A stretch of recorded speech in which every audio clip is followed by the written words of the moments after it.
看来这小丫头，看来云奇这次赢定了。其实和兽火本就是夺天地，只是这一次，云奇是已经证明他比妙仙羽强了。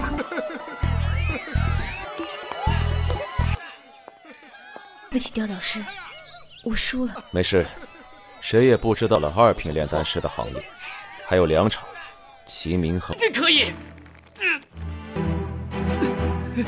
不可再意气用事。Halo semuanya, selamat datang di Ruang Film. Bagaimana kabar kalian semua? Semoga selalu sehat dan baik-baik saja. Sesuai jadwal, jadi pada hari ini kita kembali melanjutkan series Donghua Supreme God Emperor episode 31 sampai 35. Di bagian sebelumnya, Muyun telah menunjuk 3 murid perwakilannya yang akan mengikuti kompetisi dalam penilaian guru, yakni Moyang, Xingming, dan Miao Xianyu. Moyang akan berkompetisi pada pertandingan kekuatan, sedangkan Qiming akan bertanding dalam penyulingan dan Miao Xianyu akan beradu dalam alkimia. Lantas Muyun akan turun tangan langsung untuk melatih para murid-muridnya, yang mana pada awalnya ia telah berhasil melatih Moyang hingga membuatnya menerobos ke tingkat 6. Selain itu, dengan ramuan Muyun, Moyang dapat terus-menerus pulih dari segala serangan fisik. Setelah itu Muyun pun langsung pergi melatih Xingming dalam penyulingan. Bahkan Muyun juga secara resmi mengangkat Xingming untuk menjadi muridnya. Sementara Moyang juga akan diangkat oleh Muyun menjadi muridnya. Tapi Moyang harus memenangkan kompetisinya. Scene berlanjut terlihat Muyun sedang menghampiri Miao Xianyu yang sedang berlatih di ruangan penyulingan. Sewaktu Muyun menyentuh Miao Xianyu, tiba-tiba saja dia itu tampak berusaha menghindari Muyun dan juga kesal. Ketika Muyun bertanya mengapa Miao Xianyu kesal, ia menjawab kalau dirinya cemburu dan hubungan Muyun dengan Xin Mengyou. Muyun memberitahu bahwa Miao Xianyu masih terlalu muda untuk membicarakan masalah cinta. Seharusnya dia itu terus berfokus untuk belajar supaya di masa depan nanti Miao Xianyu dapat menjadi seorang alkemis yang sangat hebat. Setelah itu, Miao Xianyu pun langsung pergi dan berhenti berlatih. Ia merasa sangat percaya diri bisa mengalahkan Wang Yunqi saat kompetisi nanti.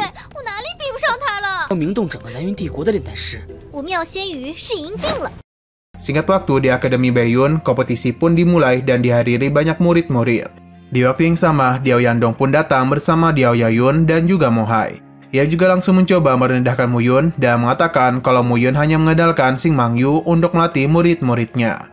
Padahal demikian, Muyun dan santai memberikan sebuah respon berupa sarkas yang membuat Diao Yandong begitu kesal.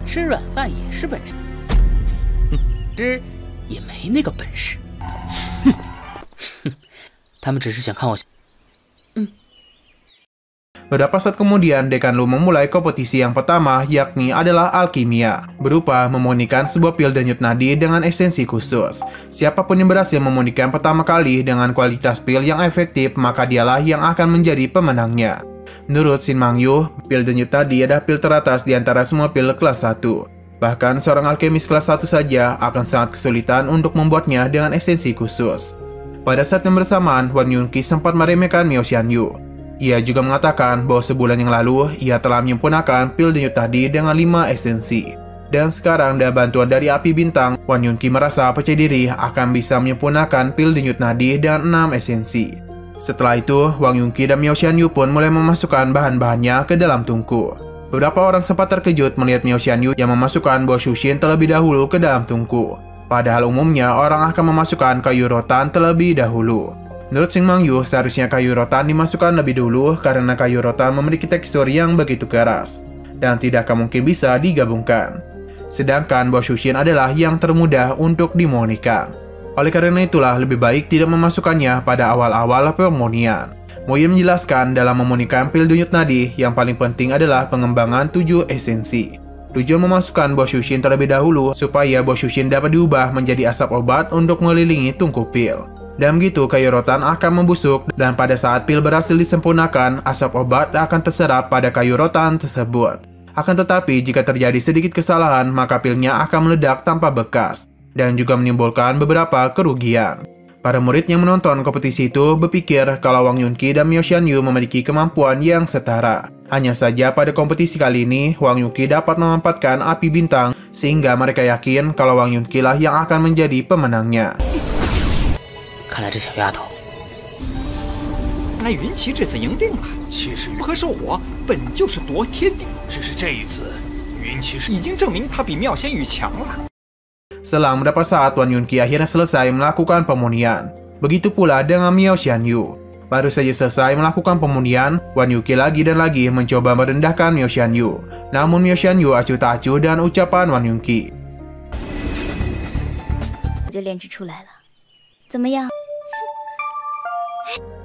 Setelah itu, juri pun mulai mengambil pil dari masing-masing tungku dan langsung memberikan penilaian kepada masing-masing pil. Pil denyut nadi yang dimurnikan oleh Wan Yuqi dinyatakan berhasil menyuling pil menjadi 6 esensi. Sedangkan pil denyut nadi yang dimurnikan oleh Miao Xianyu justru membuat semua orang sangat terkejut. Karena ternyata dia itu berhasil memurnikannya menjadi 7 esensi.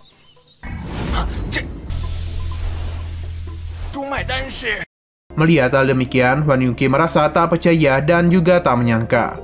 Pasalnya, dia memurnikan pil menjadi 7 esensi hanya bisa dilakukan oleh alkemis kelas 2. Sementara Miao Xianyu hanyalah seorang alkemis kelas 1. Kemudian Dekan Lu mengumumkan kalau pemenang pada kompetisi pertama ada Miao Xianyu. 对不起，刁导师，我输了。没事，谁也不知道了2品炼丹师的行业，还有2场，齐明和。 Setelah itu, pertandingan kompetisi kedua yakni penyulingan artefak pun dimulai, yang mana Xingming kali ini akan berhadapan dengan Xion. Dekan Lu menjelaskan pada pertandingan ini mereka harus memperbaiki senjata artefak kelas 1, yakni adalah tombak perak hitam. Sebelum dimulai, Dekan Lu memberitahu bahwa sebelumnya Xion pernah memperbaiki artefak kelas atas, sedangkan Xingming tak pernah bisa memperbaiki benda yang sama. Xion nampak meremehkan Xingming hanya karena Xingming baru belajar cara penyulingan artefak kelas atas dalam sebulan terakhir. Perlu diketahui, Xion dan Xingming terlahir dari ibu yang sama, dan dengan kata lain mereka berdua sebenarnya adalah saudara. 连个模子都练不出来，我劝大哥还是不要逞英雄。比过才知道。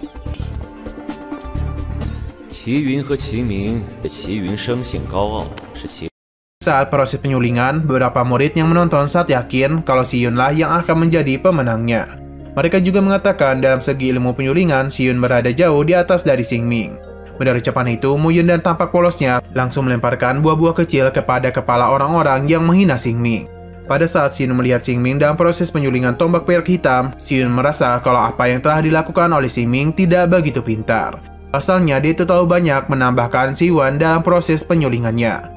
Padahal dalam penyulingan tombak perak hitam, yang dibutuhkan hanyalah cukup dengan menambahkan besi dan Xiwen saja. Terlebih lagi, jika terlalu banyak menambahkan Xiwen, maka saja Xingming perlahan-lahan sedang menghancurkan inti dari tombak perak hitam. 这小子面对嘲笑也能摒去心中。那是，骂他的人都被你这个护举。是时候考虑。 Selang beberapa saat, pada akhirnya Xion pun telah berhasil menyuling dan membangkitkan spiritual pada tombak perak hitamnya. Belum saja dilakukan penilaian, Dio Yandong malah pergi mampir Muyun dan merasa saat yakin kalau Xingming akan kalah. Menahan demikian, Muyun justru dan sangat santai mengatakan sebaiknya Xion langsung saja menyatakan menyerah agar menghemat waktu. 不如刁导师，让我们开始第3场吧。 Pada saat yang bersamaan, Xingming pun akhirnya berhasil menyelesaikan penyulingannya. Lalu Dekan Lu memulai penilaian kepada masing-masing tombak. Dengan cara Dekan Lu sebagai penguji akan menusukkannya masing-masing tombak ke sebuah batu. Semakin dalam tusukan dari sebuah tombak menunjukkan semakin tinggi kekuatan dari tombak tersebut. Selesai, Dekan Lu menusukkan 2 tembak perak hitam itu secara bersamaan. Tampak tombak hitam milik Xingming menusuk lebih dalam daripada tombak milik Xion. 我没意见。我也没。那便开始。 Melihat hal demikian, Xion menjadi sangat amat terkejut. Ia merasa tak percaya kalau dirinya akan dikalahkan oleh Xingming. Setelah itu, Xion langsung menarik keluar 2 pedang tersebut dan melemparkan tombak milik Xingming kepadanya. 住手！ 不可能，一定可以！ 不可再意气用事。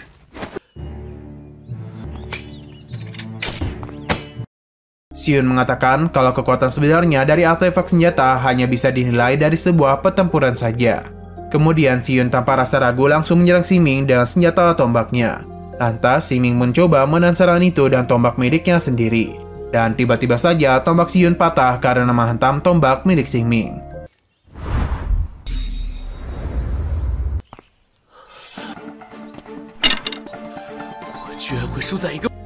Melihat apa yang baru saja dilakukan oleh Xion, Dekan Lu memberitahu bahwa Xion telah melanggar aturan kompetisi. Oleh karena itulah Dekan Lu memberikan hukuman kepada Xion berupa skor selama 3 bulan. Dengan kata lain, Xion ini baru saja merasakan maksud dari kata sudahlah terjatuh tertimpa tangga pula. Akibat dari kejadian itu, Dekan Lu mencoba mengingatkan Diao Yondang agar lebih mendidik para muridnya dan menggunakan hatinya. Setelah itu, secara resmi Dekan Lu memulai pertandingan ketiga, yakni adalah adu kekuatan, yang mana Moyang akan berhadapan dengan Diao Yayun. Semua orang sempat merasa terkejut dengan pertandingan itu. Pasalnya, sebelum diumumkan kalau Mohai lah yang seharusnya berhadapan dengan Moyang. Menurut murid lainnya, Diao Yayun adalah seorang jenius senior di tingkat kondensasi pembuluh darah tingkatan 6. Sehingga terlalu berlebihan jika harus diadu dengan seorang junior seperti Moyang. Sebelum Diao Yayun memasuki arena, Diao Yandong mengatakan kalau Diao Yayun harusnya bisa mengalahkan Moyang, tidak peduli hidup atau mati. Sementara itu, Moyang memulai melakukan pemanasan sebelum dirinya bertarung. Ia juga mencoba memastikan mengenai janji Muyun yang akan menjadikannya sebagai murid jika dirinya menang dalam pertandingan ketiga. Setelah keduanya memasuki arena, Dekan Lu memberitahu bahwa Moyang dan Diao Yayun diperbolehkan untuk menggunakan senjata dalam pertarungannya. Akan tetapi mereka memiliki sebuah batasan, yakni mereka tidak diperbolehkan untuk menggunakan sebuah artefak pamungkas. Menurut Xing Mangyu, Diao Yayun adalah seorang siswa berbakat yang termasuk dalam peringkat 10 besar di Akademi Beiyun. Di usianya yang ke-16, Diao Yayun telah menjadi yang terbaik di ranah kondensasi tingkatan 6. Pada saat pertandingan dimulai, Moyang memulai dengan sebuah serangan tinju angin hijau. Akan tetapi, serangan itu berhasil digagalkan dengan mudah oleh Diao Yayun, hingga membuatnya terpental.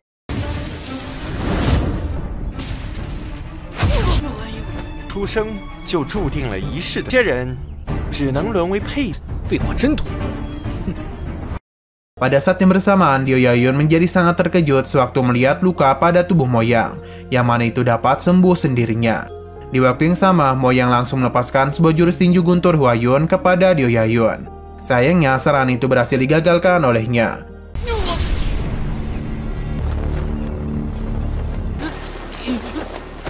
Melihat hal demikian, Xing Mangyu merasa sangat khawatir. Pasalnya, walaupun luka Moyang bisa sembuh tanpa batas, namun Moyang tidak akan bisa menahan rasa sakit yang berulang. Meskipun Moyang selalu gagal menyerang Diao Yayun, ia tetap saja bangkit dan mulai mengeluarkan pedangnya. Tanpa banyak berbicara, Moyang langsung menggunakan teknik Xingyun Jingsang untuk kembali menyerang.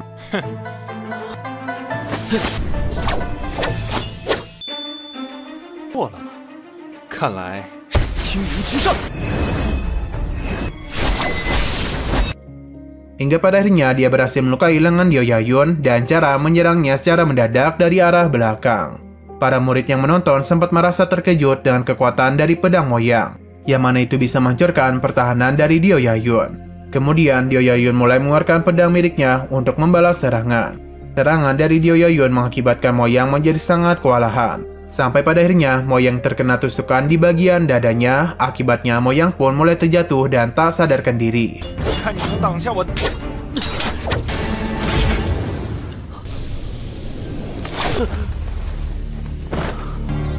院长，还不准备宣布结？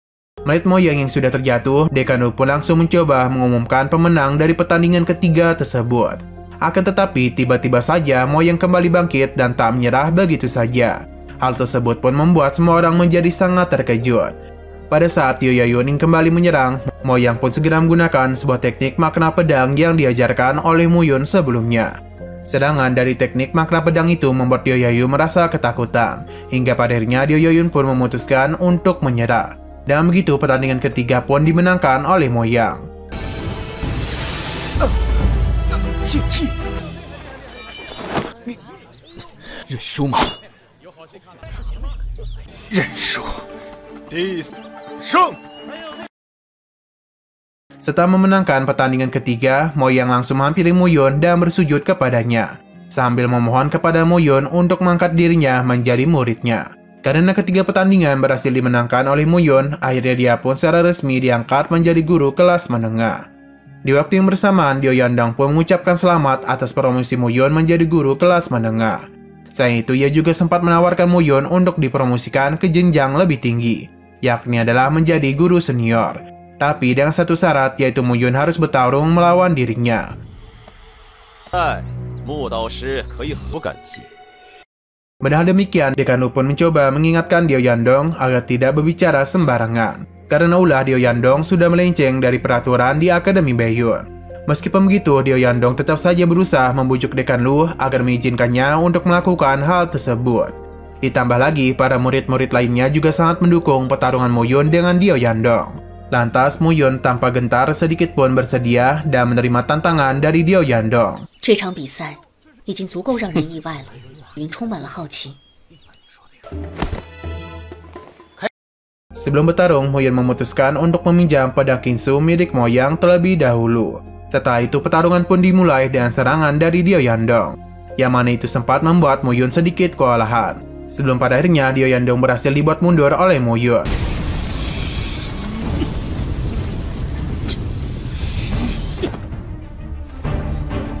Tanpa berhenti sampai di situ, Dio Yandong kemudian mulai mengumpulkan kekuatan untuk melepaskan sebuah serangan mematikan.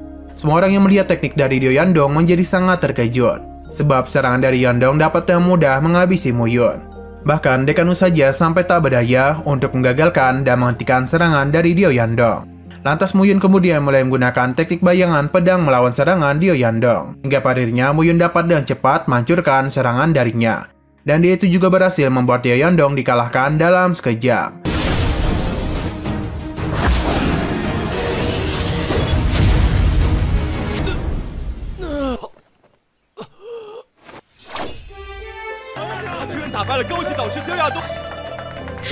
没事吧？你太厉害了！我这不是太高兴了吗？ Setelah menyelesaikan pertarungannya, Mo Yun, Sing Mangyu, dan ketiga murid lainnya pun memutuskan untuk merayakan kemenangannya di restoran Papillon Jushin. Tak jauh dari sana terlihat Xiaoyu yang merasa sangat kesal dan kekalahan dari Dio Yandong. Pada saat itu, Xiaoyu sedang memikirkan cara untuk mendapatkan Miao Xianyu dan memasukkannya ke dalam sekte Shengda. Di waktu yang sama datanglah bawaan dari Xiaoyu yang mengabarkan kalau kakak Xiaoyu yang bernama Xiaoming baru saja tiba di kota Baiyun. Lantas Xiaoyu pun langsung menghampiri Xiaoming yang sekarang berada di tempat yang sama dengan Mo Yun dan para muridnya, yakni adalah restoran Yuxian. Singkat waktu, Mo Yun, Sing Mangyu, dan ketiga muridnya tampak sedang makan bersama di sebuah restoran Yuxian. Tak berselang lama, nampak Xiaoyu dan Laoyu lewat sambil mengatakan kalau kelas Mo Yun hanyalah sekelompok sampah saja. Ucapan dari Xiaoyu sempat terdengar oleh Mo Yun dan membuat dia menyadari kedatangan Xiaoyu dan Laoyu ke restoran ini. Nah, sayang sekali episodenya harus bersambung dulu. Oke, sekian dulu pada video kali ini. Untuk video selanjutnya akan segera hadir. Jadi bagi kalian yang mengikuti series ini, langsung saja klik subscribe dan aktifkan loncengnya. Terima kasih yang sudah menonton video sampai habis. Jika kalian suka pada video ini, klik like dan share ke teman-teman kalian tentang channel ini. Dan ditunggu aja kelanjutannya. Oke, sampai jumpa di video selanjutnya.